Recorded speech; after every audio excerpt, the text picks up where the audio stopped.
Hi friends, இன்னைக்கு நம்ம குடியில என்ன பண்ணிட்டு இருக்கோம்னா நவராத்திரிக்கு அவல் பாயசம் தான் பண்ணிட்டு இருக்கேன்.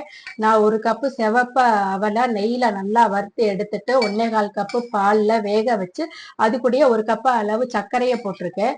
இது நல்லா வெந்து வந்தா விட்டு தான் நம்ம சர்க்கரை போடணும்.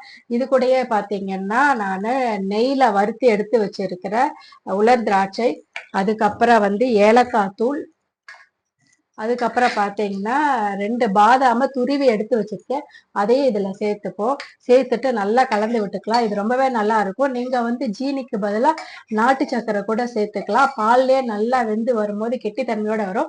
வெள்ளை அவல் இருந்தா வெள்ளை அவலும் நீங்க நல்லா கிளீன் பண்ணிட்டு ஒரு தடவை படிச்சுட்டு அதுக்கப்புறம் யூஸ் பண்ணுங்க.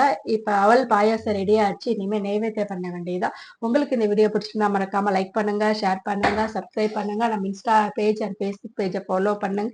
நம்ம குடிலோடு இணைந்திருங்கள்.